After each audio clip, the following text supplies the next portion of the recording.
I told Reagan if I'd have known we were going to do 1970s church, I wouldn't have done PowerPoint. Could have saved a little time this week. And if it was 1970, some of you mothers would still have on your corsages. Why did we quit doing that? Nobody wears those anymore. In 1814, Francis Key Scott wrote that America was the home of the brave. But you know, in many ways, I guess it's easy for us to see that we have really become the home of convenience. We really have become people who really enjoy convenience. Now, I'm not saying that that is a bad thing altogether, because convenience stores and convenient products and convenient foods, we all really enjoy. They come in handy. And by definition, convenience just simply means something conducive for comfort or ease. And so that is a good thing when it is a good thing. And obviously, I'm not here today to condemn any kind of progress or productive change, nor am I suggesting asceticism, unneeded self-denial. That's not the purpose of these comments at all. The problem with convenience is when the easiest road in our life becomes the path of least resistance. That's the problem with convenience. Convenience is something that is good for our lives when it's good and productive for our lives, but when it comes to us serving God, worshiping God, living for God, if the idea is, I want to take the path of least resistance, we probably aren't reading God's true version of Scripture. We have made a misunderstanding. Because if I read my Bible right, I read in the New Testament about taking up my cross. And I read about persecution, and I read about things that believers go through that are not always easy. And so it seems that a true relationship with God will not always follow the path of least resistance. And so there are stories spread throughout the Bible about those who tried to use this methodology to please God. Just follow the path of least resistance, or let's have a convenient religion. And there are great warnings about that. Warnings that maybe some were taking away from what God said they should do, or perhaps they were adding to what God said they should do. But in most cases, it was done simply because it was just the easier thing to do. And so when we come to 1 Kings, we read a tragic story like that, and it's what I want to concentrate on for just a few minutes here in a moment or two, beginning in 1 Kings, the 12th chapter, if you want to go ahead and open your Bible to there. But let's just talk about 1 Kings for just a moment, because in our one-book series, we're going through one book at a time right now in the Old Testament. And so I always like to tell you a little bit about the book itself, even though we often just go over and look at one particular thing. The book of 1 Kings is a very interesting book because it shows us what happens when we follow the path of least resistance. That's one of the things that I think we'll see, especially in what we're going to study tonight. But the book of 1 Kings, though, it starts out, you might say, with a bang, and it ends with a dud, especially the kings itself, 1st and 2nd Kings. It starts out with the dynasty of Solomon, the United Kingdom, and there was never, in the times of Israel, a better time to live. There was never a better time because of Solomon and him succeeding his father David, the United Kingdom. There we read about Solomon's great choice in chapter 3 when God asked him to ask whatever he wanted to ask, and he asked for wisdom, and that's demonstrated. And then we go on to read, obviously, about his kingdom succeeding, him being able to fulfill a dream of his father's, and that is he wanted to build the house of the Lord. He wanted to build the temple, and God allowed Solomon to do that. Never was there a better time. Dynasty. But then, obviously, that's going to end. And so the unity that's there at the beginning of the book, it starts to show cracks, and eventually it splits right down the middle. And you have the tragic story of the division of God's people. You have the southern kingdom who followed Rehoboam, the son of Solomon. And then you have the northern kingdom who followed Jeroboam, the son of Nebat. And what brought on this division is quite interesting. But the tragedy of it all is that the northern kingdom had roughly 20 kings, as you can read in 1st and 2nd Kings, 20 kings. And you know how many of them were described by God as good kings? A big fat zero. All of them were bad kings. They didn't follow God. And the southern kingdom didn't do a whole lot better. They had roughly 20 kings too. And only 8 of those 20 were described as good kings.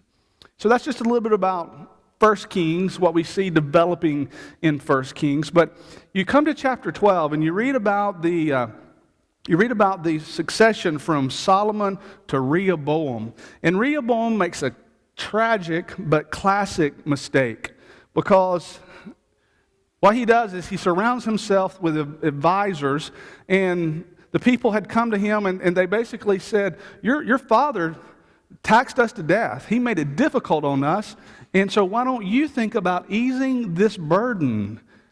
And he went first to the older men, the elders, those who had been friends with perhaps Solomon, and he asked them what they should do. He asked them what he should do, and they said, you ought to listen to the people. And then he turned to his friends, his contemporaries, and said, what do you think I ought to do?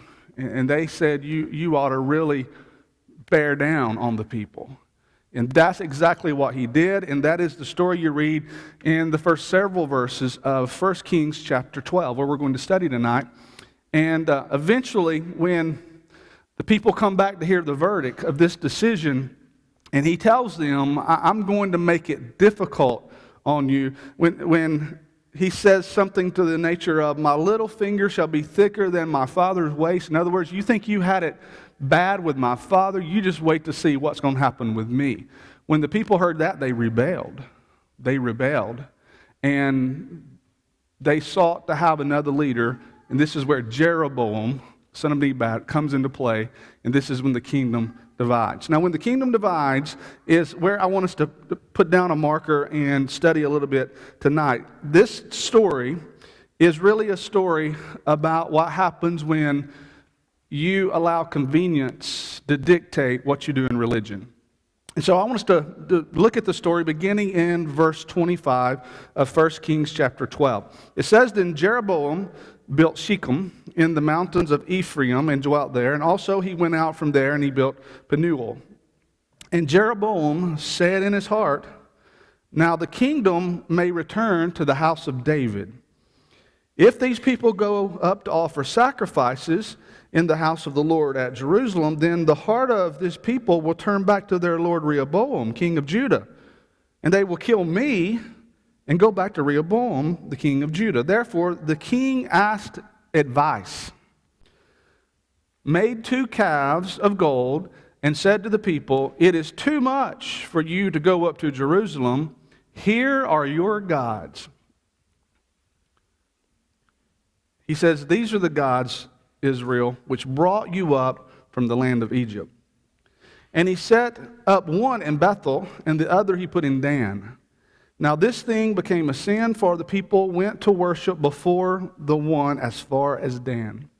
And he made shrines on the high places and made priests from every class of people who were not of the sons of Levi.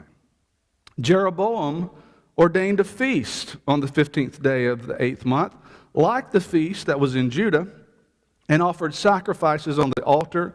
So he did at Bethel, sacrificing to the calves that he had made. And at Bethel, he installed the priest of the high places which he had made. So he made offerings on the altar which he had made at Bethel on the 15th day of the 8th month, in the month which he had devised in his own heart. And he ordained a feast for the children of Israel and offered sacrifices on the altar and burned incense. This is a tragic story of Jeroboam basically saying, I am going to make it more convenient for the people. And I want to follow the steps that he took. And I think they're very obvious as we start to look at this story. The first thing that I want you to notice is that Jeroboam designed a convenient order. If you look there in verse number 26, it says, now Jeroboam said in his heart, now the kingdom may return to the house of David. Jeroboam knew the very first commandment of the 10, which said, you shall have no other gods before me. Yet Jeroboam elevated himself as a god. He elevated himself above God, and he decided to make some significant changes in Israel's approach to worship. And I think the root problem of that can be seen there in verse 26 when it says that he began to reason in his heart. His reasoning was built around his thoughts, his selfish desire, his fear that he would lose his power and that the people would return to Rehoboam. Essentially, Jeroboam let the power, the popularity, and even the existence of his will being stronger than God's will rule what he was going to do. He really took the road of convenience, you might say, instead of the road of conviction. And that's a tragic and usually a very sad plan for a leader, to take the road of convenience over the road of conviction. Selfishness, pride, the Bible says these things are the root of all sin. Pride goes before destruction, a haughty spirit before a fall. We are told in 1 Timothy chapter 3 in the qualifications of leaders in the New Testament church that they should not be a novice or a beginner, a new convert. It says, lest being puffed up with pride, he fall into the same condemnation as the devil. And so there's a dangerous problem when one's thoughts, their pride, their objectives, their fears become more important than considering what God says about something. And so that is a very convenient order. And that's the first step Jeroboam took. He got the order out of place. We sang this song just a moment ago, My God and I. The order is not me and God. The order is my God and I. God goes first. And it's a convenient order if I start putting myself before God. Here's the second thing. Jeroboam also designed convenient objects. Look at verses 27 and 28. He's saying in his heart, if these people go up and offer sacrifices in the house of the Lord at Jerusalem, then the heart of the people will turn back to their Lord Rehoboam, the king of Judah. They'll kill me and they'll go back to Rehoboam, the king of Judah. It says, therefore the king asked advice. Here's a part of the problem. It's repeating itself. We saw this take place with Rehoboam and asking the advice of his contemporaries. Jeroboam, he asked advice. It doesn't say who he asked advice of, but it was not good advice. Would you agree? Because he goes on and he does something that's tragically wrong. He asked advice, and then he made 2 calves of gold, and he said to the people, is it too much for you to go up to Jerusalem? Here are your gods. And he says to them, these are the gods that brought you up out of the land of Egypt. If you're just ranking the mistakes he makes, he, number one, puts himself above God and breaks the first of the 10 commandments. And then the very next one says, you shall not make for yourself a carved image. And so he breaks commandment number 2 as well. He's on a roll here, breaking the 10 commandments one at a time. And all of this is because it was going to be convenient. He wanted to change the objects, make the objects more convenient for the people. In the temple, there was the Ark of the Covenant, and there was the understanding that this is the place where God is, God's presence. But yet, in his convenient order, he brings in convenient objects, 2 golden calves.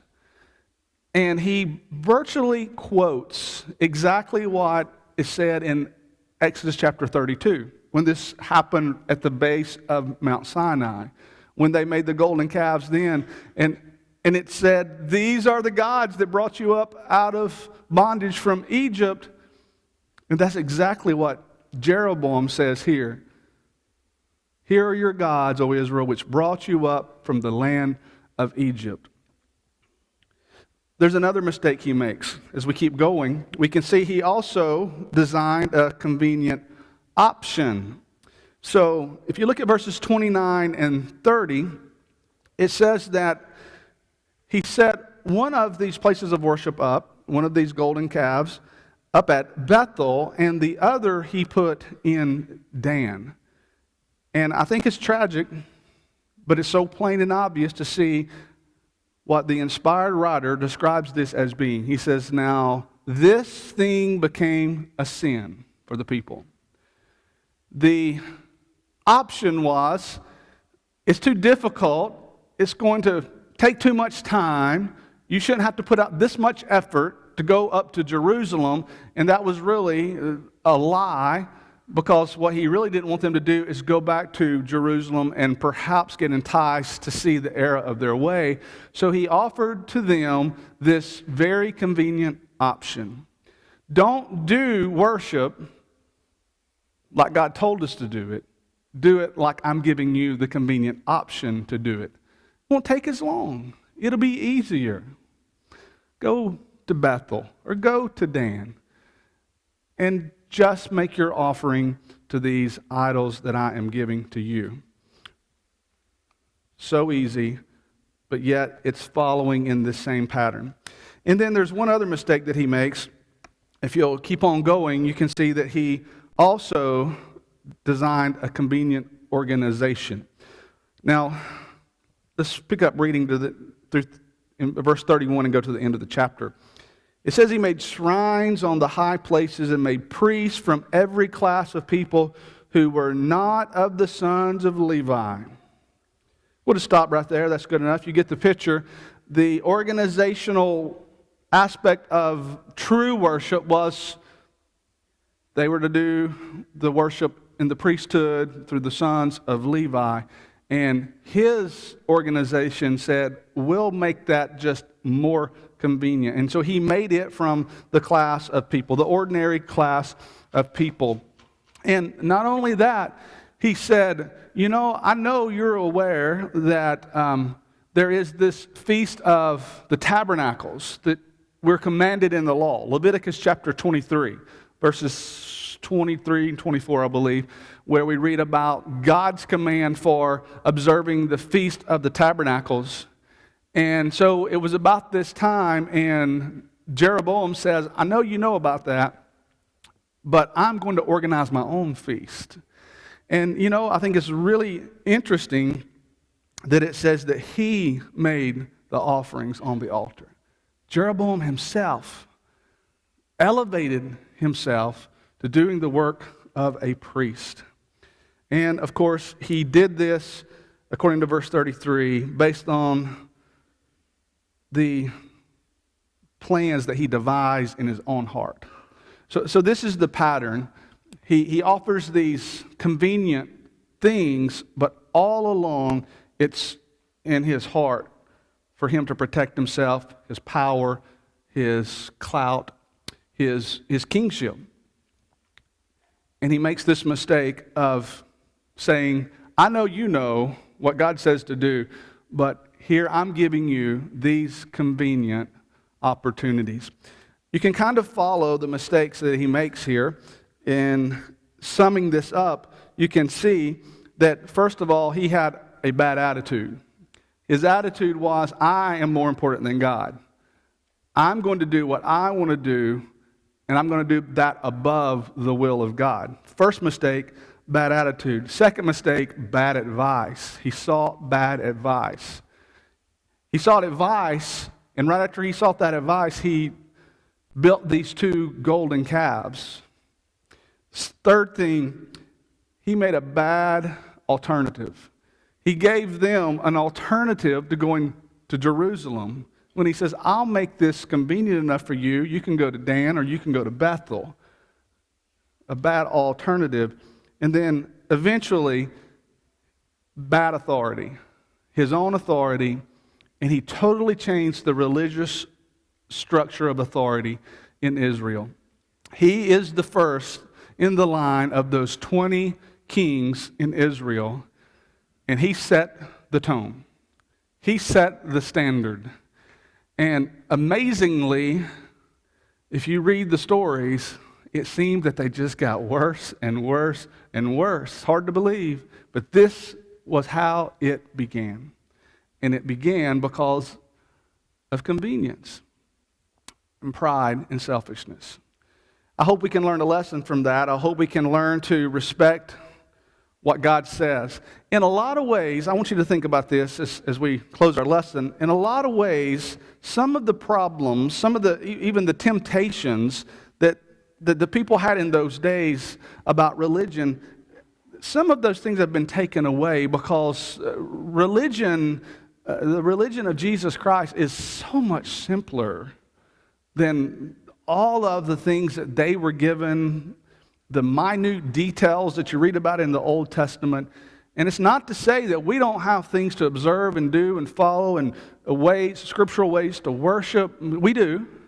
But in so many ways, the New Testament is about the story of Jesus, and it's about giving our lives to Him and falling at His feet and worshiping Him. And I'm thankful. I am so thankful I live today and I can be a Christian. But there is this danger, though. There is the danger of seeking an alternative way, of trying to cut the corner, taking the path of least resistance. And that's the lesson we need to learn from 1 Kings. I hope you're a Christian. I hope you're following the Lord. If you're not, we want to give you an opportunity as we sing this song of encouragement. It's designed, just as we say, to encourage people to come and accept the invitation of Jesus. If you need to become a Christian, if you need prayers, if we can help you in any way, we want to be there for you. Right now as we stand and as we sing.